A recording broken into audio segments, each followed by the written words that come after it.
welcome to our digital transformation webinar today, from downtime to data loss, why upgrading servers is a must for business continuity. I'd like to welcome you for joining us today. I am Dave Delvecchio, the VP of Marketing for Sourcepass. I'm a 30-year MSP veteran. Used to be president and partner in my own company here in Western Massachusetts, and we integrated to Sourcepass a little over 3 years ago. I've been involved with this long enough to remember supporting Novell NetWare pre-Y2K. And as I have noted on here, when I'm not working, one of the things I do is play bass and get together and practice with my buds just often enough to say that I'm in a band, although we haven't had a gig for like 6 years. So there's that, but still like to have fun when we're not doing our day jobs. Joining me today is Joel Hollier. Joel, he's a member of our solutions architecture team. Why don't you introduce yourself to everybody, Joel? Thank you. Appreciate it. Joel Hollier. I've been in MSP for just over 25 years with a brief hiatus. During the middle of that, spent a couple of years trying my hand at brewing beer.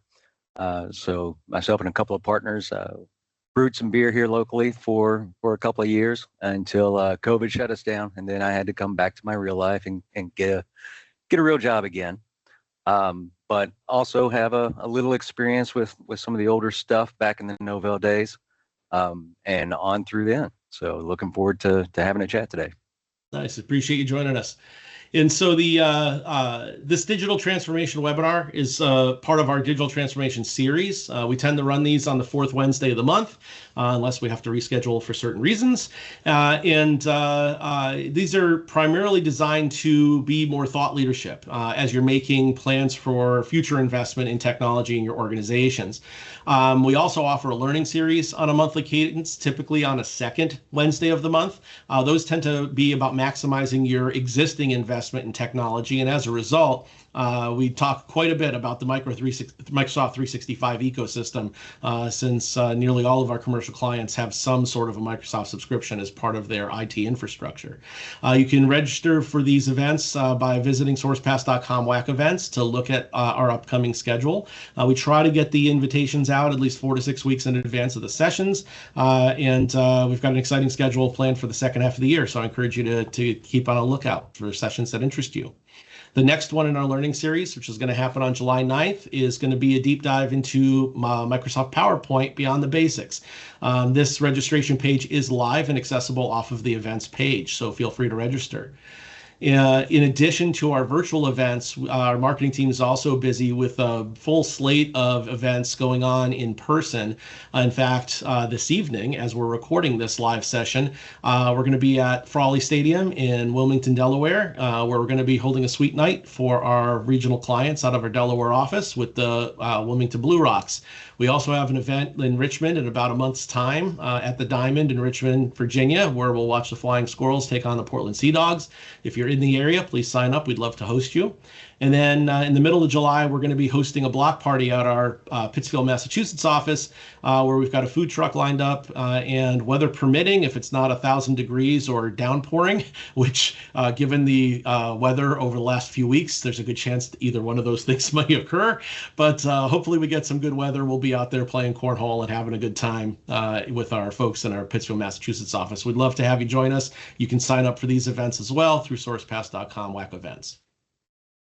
So a couple of webinar housekeeping items. The Q&A is live for the session. If you have questions you'd like to have answered, please feel free to jot them in there. We'll try to answer them towards the end of the session. Following the session, you'll be receiving a link to a SurveyMonkey survey for the webinar. We'd love your feedback, both on the content of today's session, as well as perhaps some ideas you might have for a future session you'd like to see us host. We'd love to get your feedback and appreciate you taking the time. So what are we going to talk about today? As we talk about disaster or business continuity and disaster recovery in terms of server infrastructure, we're going to talk about why those drivers are really contributing to the importance of dealing with an aging server infrastructure. Putting some thought into what the right timeline is in terms of when it's time to replace some aging infrastructure, both from a hardware and software standpoint we'll discuss. And we'll also talk about some of the ROI you'll get on that investment. In addition to some of the return on the investment from a productivity standpoint, you can also get benefits from a risk mitigation standpoint. So we'll talk about that a bit.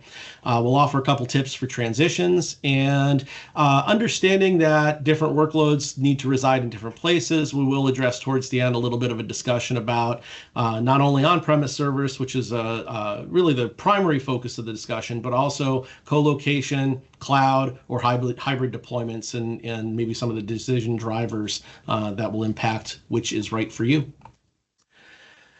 So let's talk about the importance of upgrading outdated server hardware. What do we mean by saying outdated?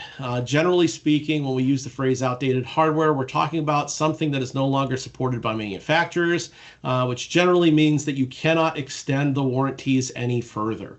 We've run some IT budgeting webinars in the past where we spent a good amount of time talking about Moore's Law and how, for those not familiar, Gordon Moore was an Intel engineer who back in the 60s predicted that computing power would double about every 2 years.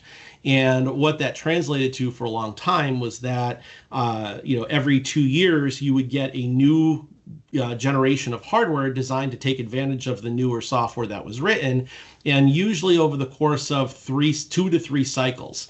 So that's usually in that 5 to 7 year range. New software would not run effectively on 5 to 7 year old hardware. 5 to 7 year old software wouldn't run great on new hardware, and as a result, 5 to 7 year usability life cycle for server infrastructure became kind of the norm. And, through the concept of planned obsolescence, if you only need a server the last 5 or 7 years, why would you design a power supply that would last 100? So the manufacturers would design these things for a duty cycle for 24/7 use over 365 days a year for 5 to 7 years. And so, one of the big issues that you end up with is that the likelihood of hardware failures go up astronomically once you cross that 5 to 7 year mark. That leads to increased maintenance costs, decreases in productivity. Also, if the security updates are no longer available as part of your ongoing warranty subscriptions with the vendors, that can lead to security vulnerabilities, and all can contribute to either data loss or increased likelihood of downtime. Now, in parallel to the hardware, another consideration is the operating system that you're running on that hardware. And so quite often a driver for a server infrastructure upgrade project will be the result of pending end of support or end of life trigger dates for server operating systems. The majority of the workloads that we support are Microsoft-centric, and believe it or not, we actually still have some Windows 2003, 2008, and 2012 servers in use by our clients. In some cases, they're to maintain access to a legacy server for maybe an accounting application they've since migrated off of, but they need it for historical purposes. However, if you're running any version of Windows Server older than 2016, your operating system is officially end of support, which means no longer are there security updates being generated for those operating systems, making those servers sitting ducks from a security standpoint.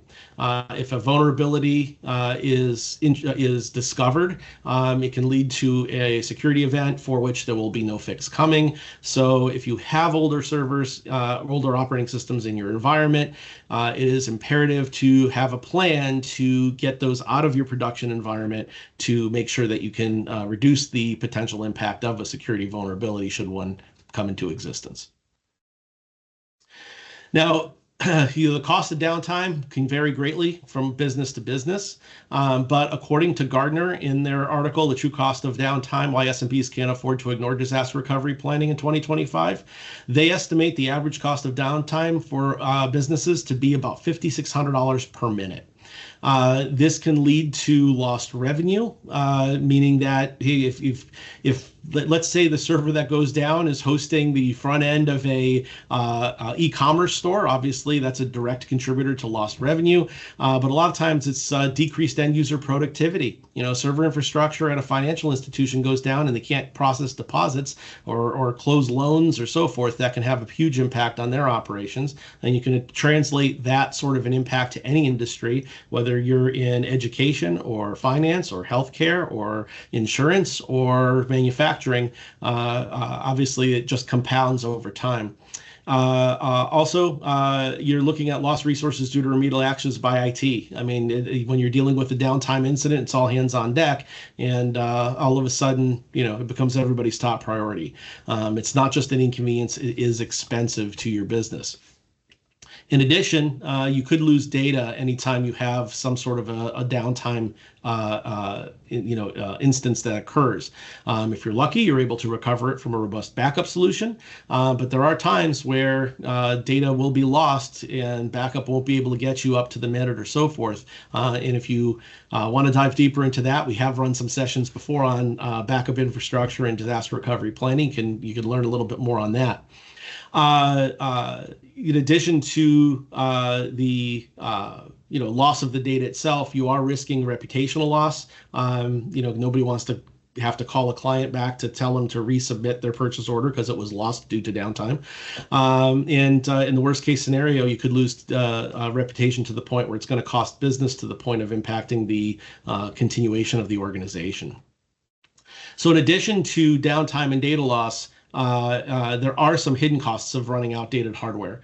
I know, Joel, one thing that you and I had talked about, we were putting this deck together that you were really adamant about was, the ability for those ongoing security updates. So why don't you talk to us a little bit about some of the impacts that running out-of-date servers can have when you're not getting those firmware updates and so forth? Oh, you're muted. Good catch. Thank you.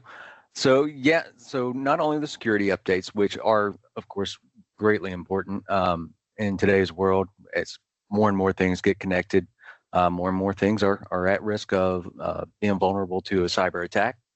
And of course, we know how expensive those can get. But in addition to what a lot of people consider as typical security updates for like softwares and that sort of thing, there is also firmware and drivers that are at risk. So as the hardware and components start to age out, they'll stop releasing updates to the firmwares or the drivers for those, which can also sometimes contain vulnerabilities that can be exploited as well.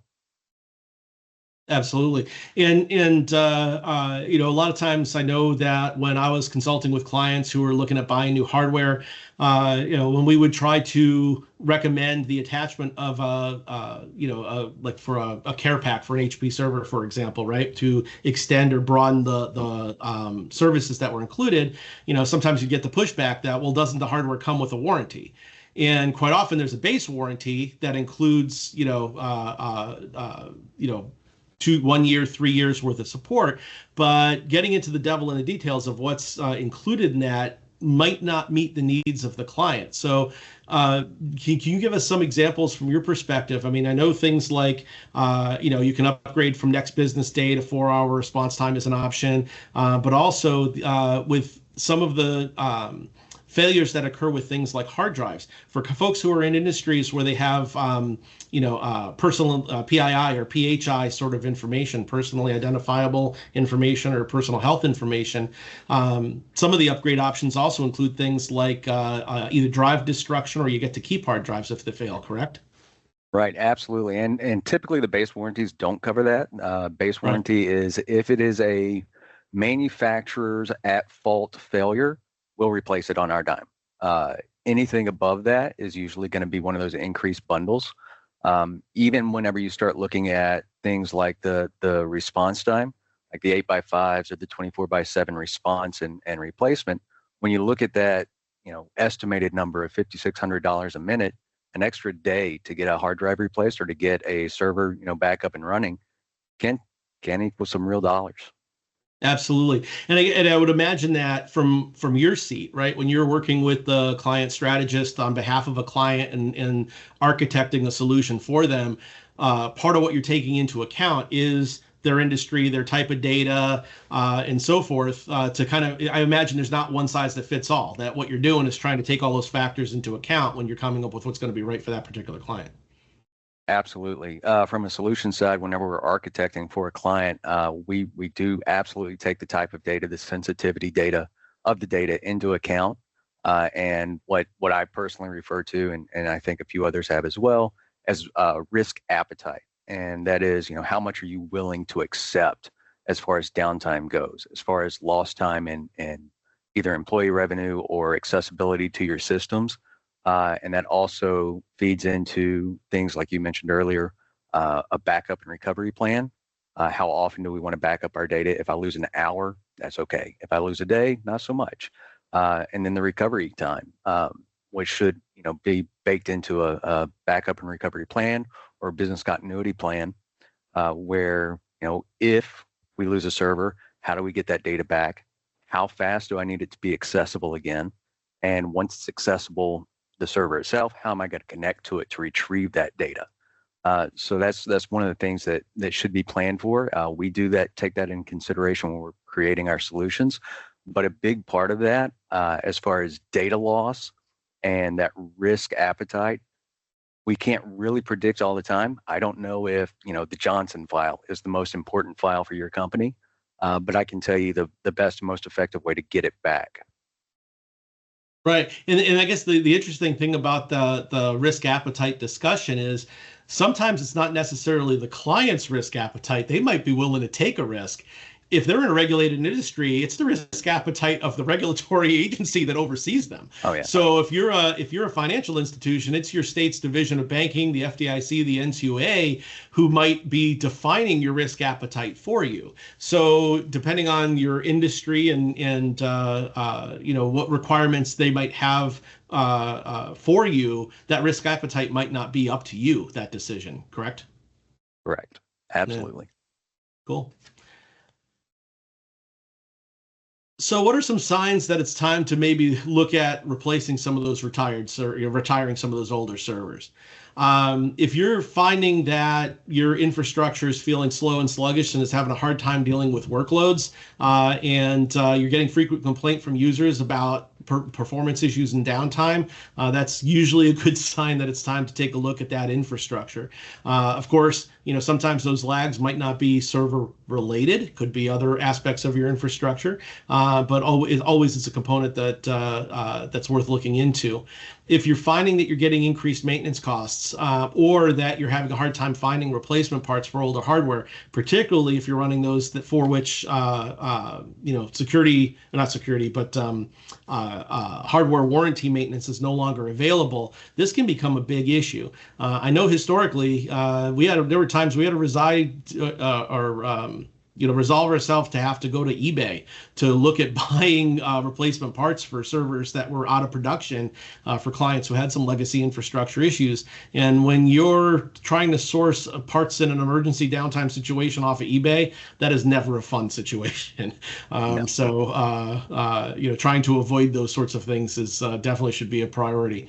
Again, from a purely calendar standpoint, once you start reaching 5 years, at that point you are starting to reach the end of the useful life expectancy. So if the last time you bought server infrastructure for your business was pre-pandemic, that's pretty much a trigger at this point that it's time to take a look at replacing some of that older hardware. Because chances are, if you were able to renew the warranty last year, you may not be able to in the next year or two. Or if you do, it's going to start to cost a pretty penny, and you might be looking at third-party warranties, which don't usually do as effective job of supporting the hardware as getting manufacturer's warranties.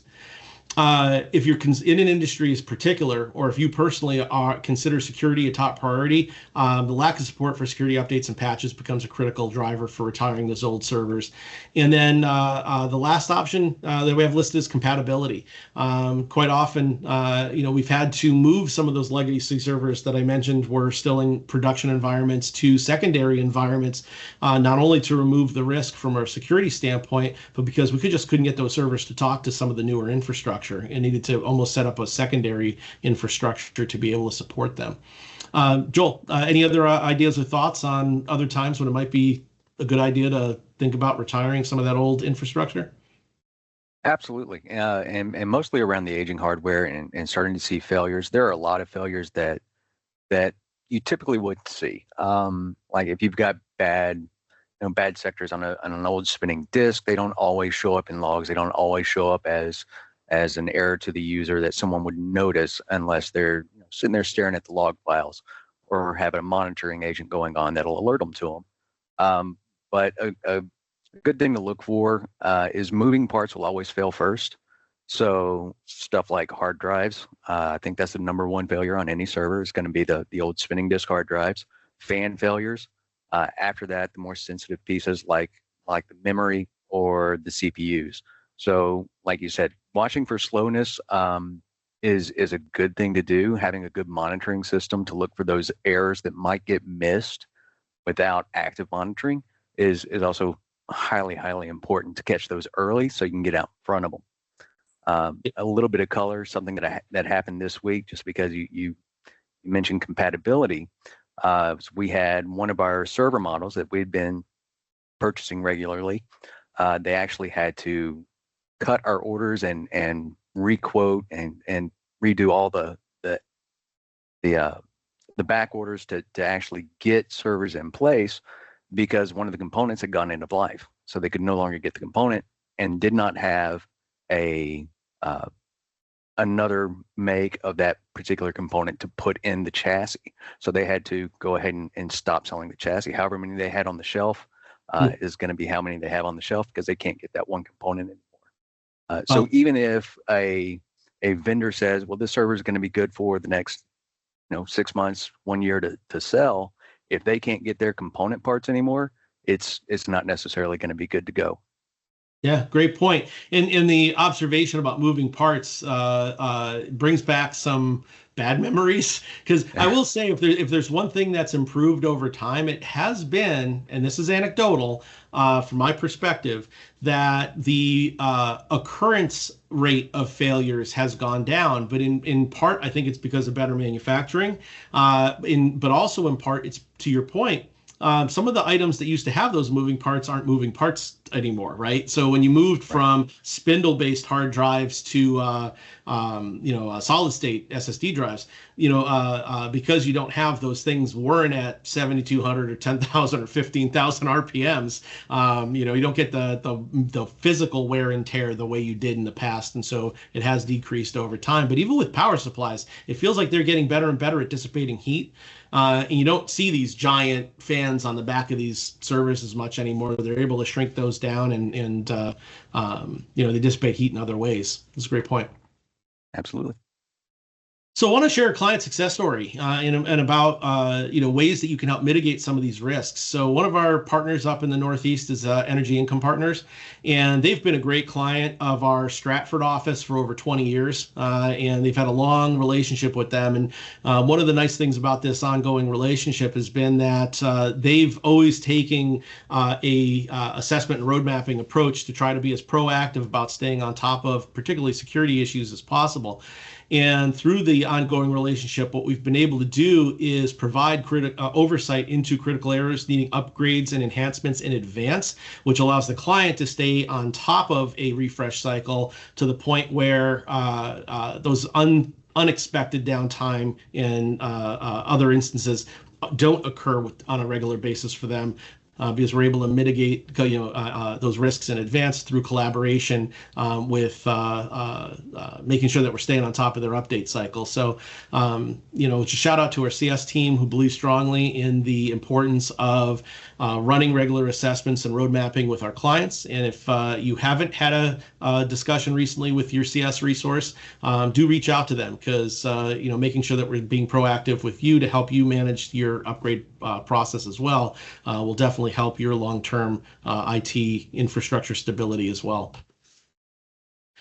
So let's talk about some of the other benefits of upgrading. I mean, we've talked about the enhanced security and performance, but Josh, or Joel rather, what do you think is the most compelling reasons why folks would consider making sure that they stay on top of their upgrade cycles? I think for the most part, it is going to be that cost benefit is, with the cost of downtime, and of course, downtime it doesn't get scheduled. It's not going to happen when it's good for you. It's going to happen typically at a bad time for any business.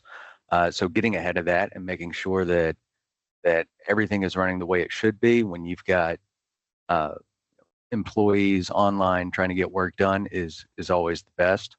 Scheduled downtime is always going to be better than unscheduled downtime. To bring it back to the 5,600, now I didn't break it down to the minute, but to bring it back to the 5,600 average per minute for downtime costs, to put that into a little bit of context for, let's say, a small, medium business, an entry-level server, just a small box, is probably going to cost on a 5-year retention, it's about $4 an hour. And that's based off of business hours, 2,000 hours in a work year. So $4 an hour versus 5,600 per minute, I think that's a pretty compelling return on investment. Absolutely. And you've been doing this for a long time as well. So I'm curious to see if you can corroborate this for me. But it feels as though, for the most part, most of the clients we work with at this point kind of understand a lot of that math. And sometimes they've had to touch the stove to know that it's hot and have maybe gone through some instances in their history that demonstrated it. And I'll give you one example, and maybe you can think of one off the top of your head too. I can remember I was out in California for a wedding, and it was over a 4th of July weekend, and it was the morning of the wedding. So my wife was off. It was one of her sisters getting married. And so, the wife and our daughters at the time, they were all off getting their hair and makeup done and getting ready for the wedding. And so I had my morning free. So I went for a hike and then went to a local diner, grabbed myself breakfast sort of thing before I headed back to the hotel to get ready for the wedding myself. And I'm sitting there like scrolling Facebook, and I get a message to our business Facebook account saying, "Is there anybody there?" And so I responded and was like, "Yeah, what's going on?" And it was the on-duty manager of a privately owned hotel that we helped support, who had a server that went down, and it happened to be the server that controlled their issuance of room keys.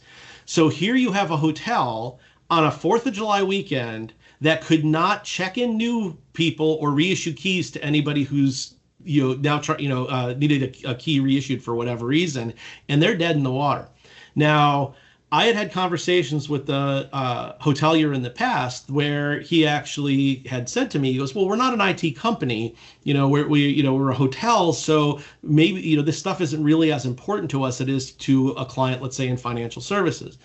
And after that instance, where we were able to successfully bring them back online, all of a sudden they realized maybe they're not an IT company, but almost all businesses are IT centric at this point. And, to sometimes you have to go through an exercise like that to realize the level of importance technology has on your organization.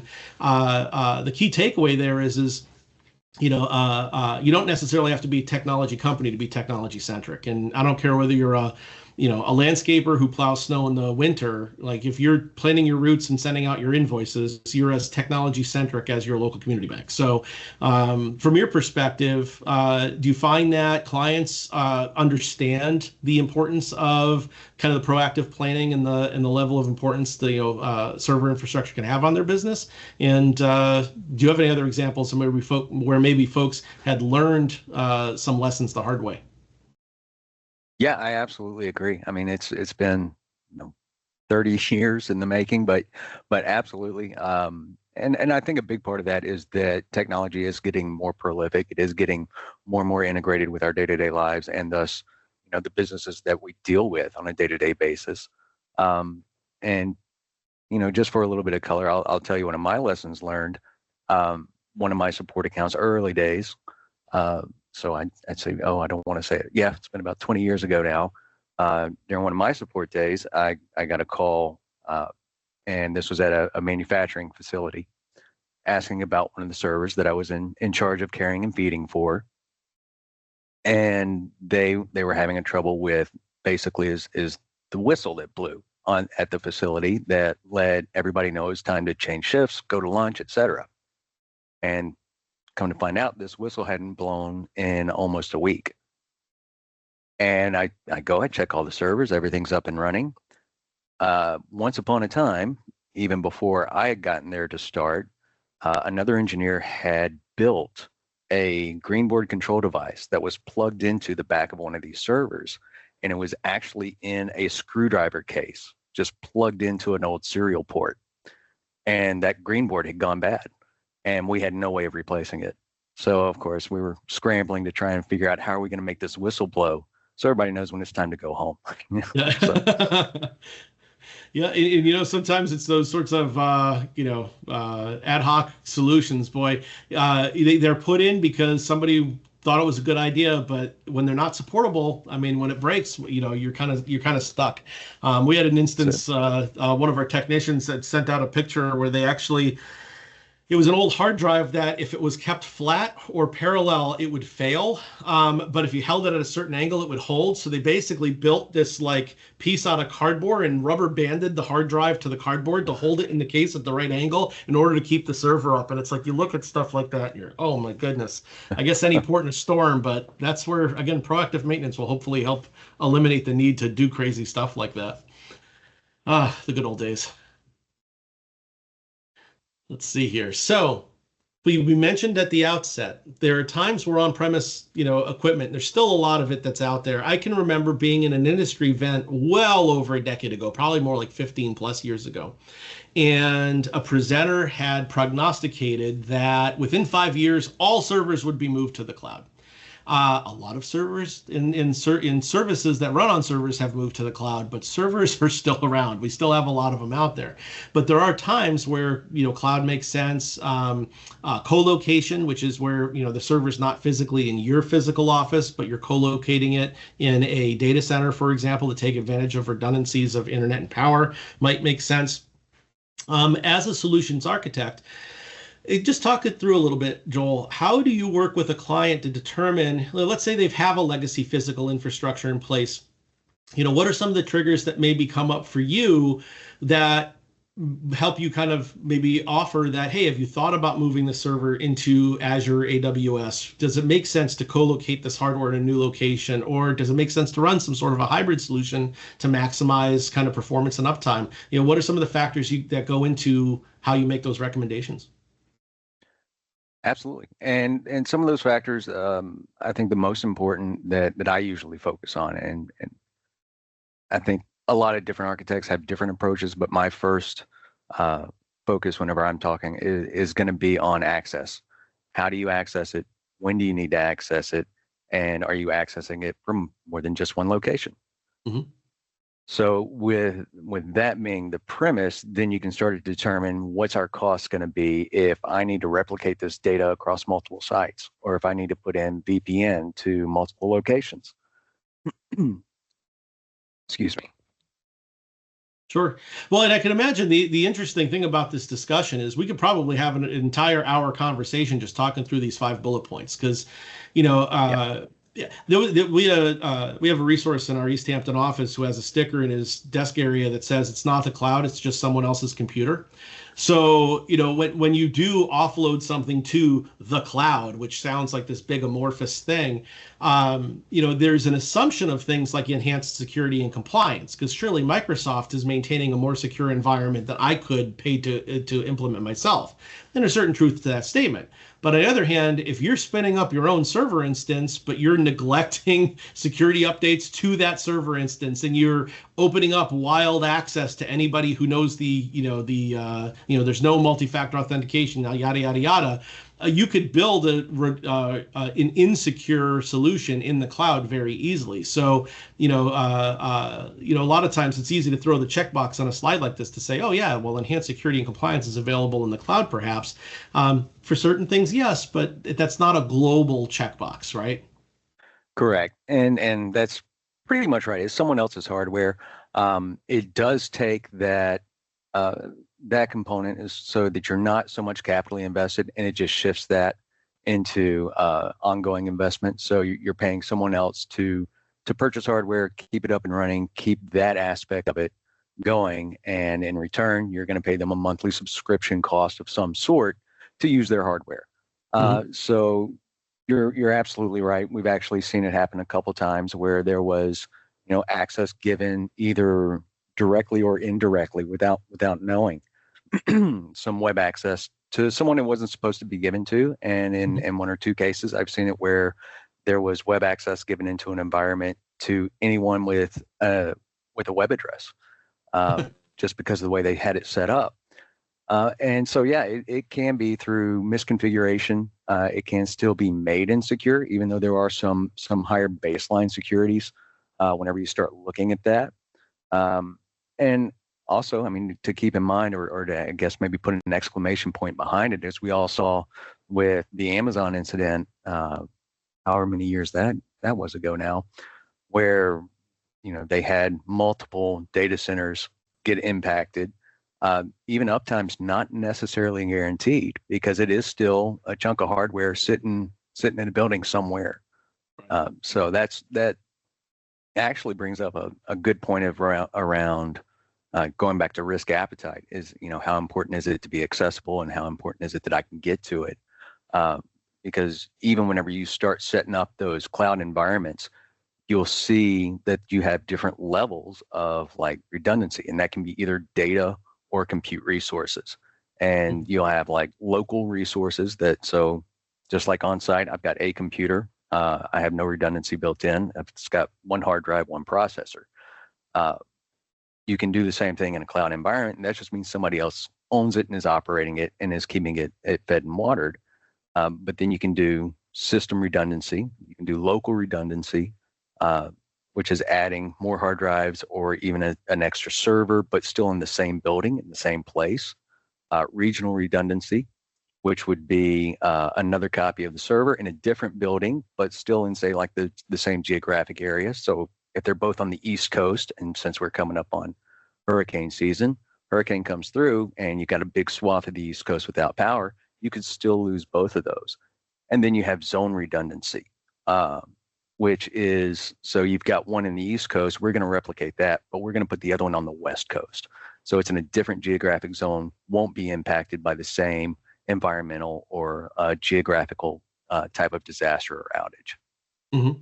Mm-hmm. And I think another piece that folks need to consider when weighing that all together is there is kind of a cost-benefit relationship to have the flexibility that some of that redundancy and scalability comes with, right? Because a lot of what you're describing, you're getting benefits for that resilience in the case of the hurricane if you do have a geographically distributed infrastructure, for example. But I know in the early days of cloud adoption, back in the the wild 2010s, early 2010s, quite often what you would hear from cloud providers is, oh, well, the cloud's cheaper. Move to the cloud, it's less expensive. And it's like, once you start paying for, geographically dispersed, infrastructures and with the ability to scale based on workloads, a lot of those variables come with some premium costs. So when you start multiplying those costs times 60 months over a 5-year usability life cycle, the cloud isn't always cheaper, but it still might be the right tool for the job, depending on what the nature of the what the outcome is that you desire, right? And so then it becomes a value question. If getting that geographic dispersion is of value for what you're paying, then the premium that you're paying for that is going to be a personal decision. So keeping that cost value benefit equation becomes part of the discussion as well, I'm sure. So how to prioritize replacements based on business needs. We talked about the importance of assessments, and I think staying on top of that infrastructure makes perfect sense. As I offered as a easy benchmark is when you're talking about physical on-premise infrastructure, if what you have in place today was put in before we were sent home in March of 2020, then you're due for a refresh. That's true of much of your network infrastructure, not just servers. Switching can last a little bit longer, but it's funny. It's funny how the pandemic period of time is such a time warp, because we recently had a client up in our Western Mass area who's doing, actually two, that are doing major wireless infrastructure refreshes right now. And some of our longtime employees are like, man, why are we replacing that infrastructure? We just put that in. We put that in 2018. It's 7.5 years old, and it's almost like the perspective is, I feel like we just put that in because we had a 3-year time crunch that at least I think everybody's memory was affected from the pandemic. So if you can remember putting in your infrastructure before we all got sent home, it's a great time to make sure that you're planning for that replacement. But as we've kind of hit on, that plan for scalability, analyze cost benefit, consider security risks, and developing a phased approach is actually a good takeaway to kind of incorporate all of these. If you consider your planning an ongoing effort and not just a one-time every 5 years, what do we do? I think that becomes much more palatable, because you can help build a plan that allows you to make continual forward improvements over time. So, Joel, when you're working with CS, how involved are you on helping the CS team to kind of build that plan to maybe phase a project in multiple to take a project and split it into multiple phases to maybe both ease the burden of the timing of costs and to kind of start to build out a plan that they can maintain on an ongoing basis? For the most part, CS does that up front. They have their quarterly reviews and monthly reviews, or even annual STA process, where they actually do technology assessments with the customers, and they kind of put it on a roadmap. By the time it hits my desk, they've usually already got that plan fairly built out. We will do some evaluation at the time of building out the solution, but that's usually, hopefully, knock on wood, already on their roadmap from their reviews with the client. Nice. So we're going to launch into another phase of the presentation today that I said to Joel, I want to surprise him with a few questions here at the end. And so I got a few questions that I wanted to kind of roundtable with Joel as discussion points. And also, this also gives us an opportunity to ask you that if you have any questions and you want to see us answer them, to pop those into the chat or the Q&A, and we'll address those after we address a couple of these questions first. So a lot of times, the first question people will often ask is, okay, when you're talking about server hardware, what company is best, right? Do we go with Dell? Do we go with HPE? Lenovo servers, something else, and why? So, Joel, from your perspective, what's your perspective on different manufacturers and right tool for the job? I won't lie, I am biased. I came from an old compact shop, so was not incredibly happy when HP bought out Compaq, but I am happy to see that some of their engineering forward thinking has rolled over. So I'm a HP guy. Dell, I think, has a bigger market share because they are more flexible and usually have a better price point, partly because of that flexibility. Yep. So I mean, Dell or HP are both good options. Like I said, I think most people that support, run, and maintain prefer HP, and mostly because of the tools, the management tools that come with it. I think they're a little bit more advanced than the Dell tools. For other items, If you look at like Big Blue or Big Red Oracle, if we're talking IBM, I mean, they're mostly purpose-built items. So, I mean, if you're running big data sets or huge databases that are always on, these huge data lakes, I think that's where you'll start looking at like Oracle or an IBM. But of Dell and HP are two mainstreams. Like I said, I prefer HP, but I also admit to my bias. Right. Well, and for everyone's benefit, we did not talk about these questions in advance. So you're getting unvarnished opinion on from Joel and I in these questions. But you and I actually, I think, agree and have similar backgrounds in that we, historically we were a former Compaq shop. Yep. And for those that don't understand the history, Compaq was acquired by HP when HP was still a fully integrated company. And so historically, our company too used to prefer HP solutions, but part of the reason why was because if you were running at the time HP endpoints, desktops and laptops, connecting through HP switching, talking to HP servers, and you ever had a problem that you couldn't figure out that involved the, connecting those endpoints to that infrastructure, you didn't have to worry about any of this. Because if you were running, a Dell endpoints through Cisco switches talking to IBM servers, and you tried to put them all on a conference call and said, hey, we're having this weird issue, can you help us? They would all blame each other. And that reason became less compelling when HP split up. And for those who don't understand, HPE is HP Enterprise. So the server storage and networking division moved into that business separately, which exists completely separate from HP Inc., which is the endpoints and printing division, basically. So now you would still have to get them on a phone if you needed, and might still get some of this if you put them all on a phone call with an issue. But the other reason we used to like HP and Compaq historically was I used to love that if you had a ProLiant 370 G6 and needed a replacement file server, you could look up the quick specs and there is one part number and you knew if you ordered a replacement power supply for an ML370 G6 tower, you were going to get exactly the part that you needed. You ordered a replacement power supply for a PowerEdge 2600, there might be 8 different power supplies that Dell would sell you under the same model name, and good, unless you actually search based on the exact service tag ID number, you'd be lucky if you got shipped the right one. And so from a supportability standpoint, the engineering behind HP solutions, in my opinion, was always historically better. But Dell makes a good product. And so I know a lot of times what we would do is if folks were super budget conscious, for nonprofits that were checking couch cushions for nickels, there's no harm with a Dell server in a production environment like that. Or quite often we would use HP for the main production environment and the Dell's for like a DR site, to keep the costs down for devices that are a little bit less critical. So sounds like we're in agreement on that front. So question 2. Let's say you got to replace, you have to do those operating system updates on existing hardware. Do you typically recommend folks run in-place updates, or do you recommend either putting it in a new virtual machine or on new hardware and migrating that service? Ooh, that's a good one. So where possible, and we ran into this with 2012 to 2016 upgrade. You can't do a direct upgrade from like 2016. From a Windows 2003 to 2016, you got to do incremental.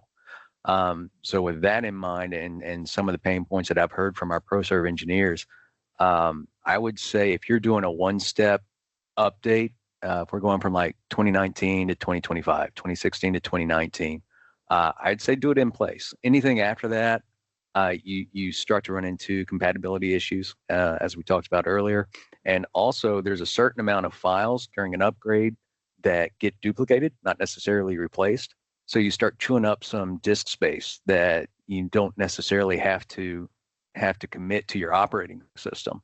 So I'd say if you're doing a one-step update and all the powers say yes, it can be done. We didn't restructure our entire operating system. Then I'd say one step, go for the in place. Anything other than a one-step update, I think you'd want to migrate to a new system. Yeah, makes sense. And so what we haven't talked about too much other than the failure rates of hard drives is storage. So quite often, you're looking at, three main options: direct attached storage in some sort of a configuration built into the server itself, network attached storage, NAS, or storage area network, SAN.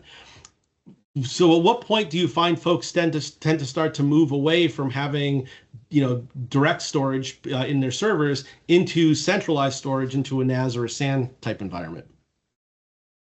So actually, I think the waters in this have started to get a little bit muddy in the days of high performance network gear, and you start looking at converged and hyperconverged systems. But for the most part, historical business case, I'd say direct attached storage when you have a purpose-built system. So you've got an application or a database on a server that server is going to be handling and dealing with. Go with direct attached. You're going to get the best performance between your compute power and your storage. NAS, historically, I'd say best use case is when you just got, treat it like a filing cabinet. I've got a bunch of Word docs that I just need to get to every now and then. I don't necessarily need a stack of files on my desk that I can touch right now. I don't mind having to get up, take a couple steps to get it. I'd call that the NAS solution. And then SAN is kind of like, so that's where you start getting more towards converged infrastructure, and it starts to muddy the waters a bit because you may be putting in some dedicated switching, preferably the high performance switching like 10 gig plus, and now they've got 20 gig, 40 gig switching devices. You can put a SAN solution in place that, for all intents and purposes, for day-to-day type applications and access, act pretty much like a converged infrastructure. So even though they're not strictly, technically sharing a backplane with that server, it's close enough that most applications and most uses aren't going to notice the difference. Mm-hmm.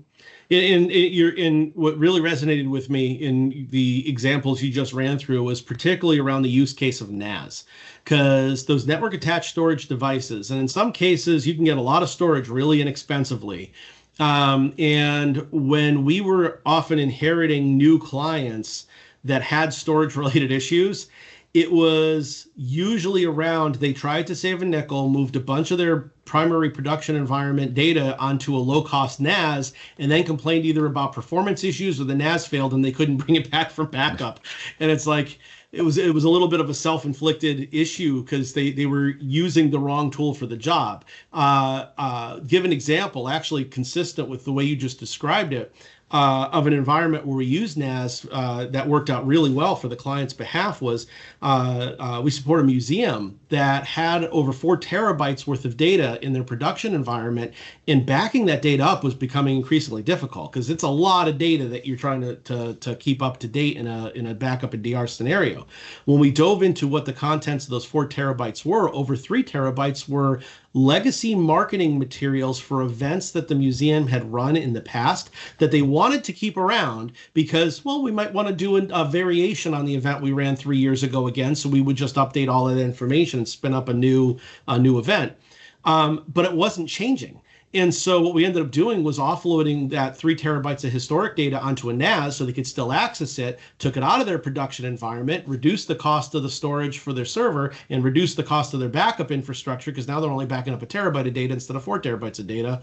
And it kind of solved multiple pain points with one kind of overarching change to the approach. So there's definitely an appropriate use for all, but I remember we opened this up. We talked about I've been doing this long enough that I remember supporting Novell NetWare. I was at a network training years ago, and I learned the most powerful answer to every question in technology. And it was in a Novell session that somebody first said this to me, which was there's one answer to every technical question you'll ever be asked, and that is it depends, because it always does upon something. And so this is a case where, if it's NAS, DAS, or SAN, it depends because it always does on something. So from the audience, if you have anything on your mind that we didn't address today that you were hoping we would cover, please feel free to drop that into the chat or the Q&A. And while I give you an opportunity to do that, Joel and I are available to answer those questions. I will remind you that if you want more info post-session and would like to pick up the conversation, you can reach out to us at events@sourcepass.com. And either myself or Kat Irizarry, our marketing team, who's lurking in the background, hi, Kat, we'll be happy to get back to you and set up a conversation with someone appropriate to discuss that in more depth. But looks like somebody did just throw something in the chat. Let's go see what that was. Oh, that was Kat.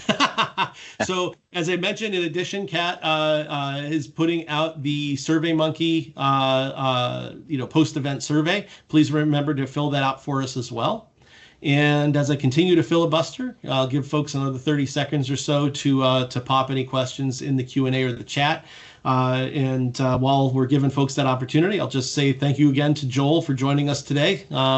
This was the first webinar you've had a chance to take part in. I appreciate your willingness to help out with this, and your input was quite valuable. This was not going to be your last, put it that way, Joel.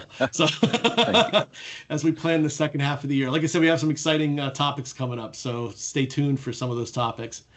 But it looks like we don't have any more questions popping in, so I guess we'll wrap. And thank you, everybody. If you do have any follow-up questions, shoot them to us at events@sourcepass, and do fill out those surveys. I appreciate your time. You have a great rest of the day. Thanks, everybody.